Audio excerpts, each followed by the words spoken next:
دوستو السلام علیکم۔ دوستو مرزا غالب کی چوتھی قسط لے کر آپ لوگوں کے ساتھ حاضر ہوا ہوں، آپ کا میزبان محمد اصغر۔ تو دوستو مرزا غالب کی گھر والی کو پتہ چل گیا کہ مرزا کی بہت بے عزتی ہو چکی ہے مشاعرے میں۔ تو دوستو جیسے ہی مرزا غالب کو یہ گھر والی اس کی کہنے لگی کہ آپ کو دلی والے پسند نہیں کرتے، تو آپ کو یہاں دلی میں مقبول نہیں ہونے دیں گے۔ شیعہ، سنی، ہندو، مسلمان، کیا یہ بٹوارے کم تھے؟ لوگوں نے اب آگرہ اور دلی اور لکھنؤ کی دیواریں شروع کر دی۔ تو اسی بات پر غالب نے ایک شعر کہا: باغیچۂ الفاظ ہے دنیا میرے آگے، ہوتا ہے ہر روز تماشا میرے آگے، ایمان مجھے روکے ہے جو کھینچے ہے مجھے کفر، کعبہ میرے پیچھے ہے کلیسا میرے آگے۔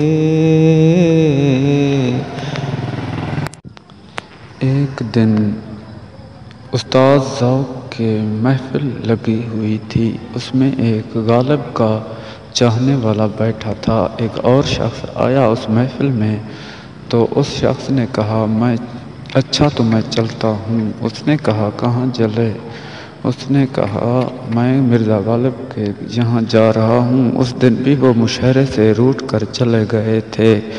اس نے یہ سوچا یہ محفل اگر جم گئی تو غالب کا کچھ گلہ کریں گے جو میں سننا نہیں چاہتا۔ استاد ذوق ذرا غالب سے نفرت رکھتے تھے، تو استاد ذوق نے پوچھا مرزا غالب کا کوئی دیوان چھپا ہے یا نہیں؟ ایک نے کہا مجھے پتہ نہیں ہے۔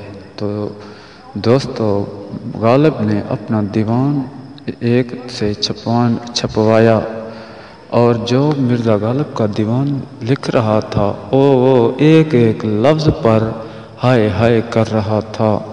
تو اس کے دو چار شعر پڑھے: دائم پڑا ہوا تیرے در پر نہیں ہوں میں، خاک ایسی زندگی کے پتھر نہیں ہوں میں، یوں گردش مدام سے گھبرا نہ جائے دل، انسان ہوں پیالہ اور ساغر نہیں ہوں میں، یا رب زمانہ مجھ کو مٹاتا ہے کس لیے، لوح جہاں پہ حرف مقرر نہیں ہوں میں۔ تو اس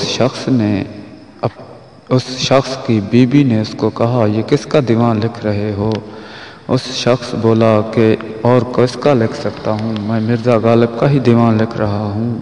اس نے کہا ہے اللہ، کس کنگال کا نام لے لیا، یہ تو پھوٹی کوڑی تک نہیں دے گا، جانتے ہو پوری دلی کے قرضائی ہیں۔ اس شخص بولا یہ دیوان مجھے لکھنے دو، اگر پوری دلی ان کی قرض دار نہ ہو جائے تو بتانا۔ تو دوستو اگلی ویڈیو میں ہم پھر ملیں گے، تب کے لیے چاہیے اجازت۔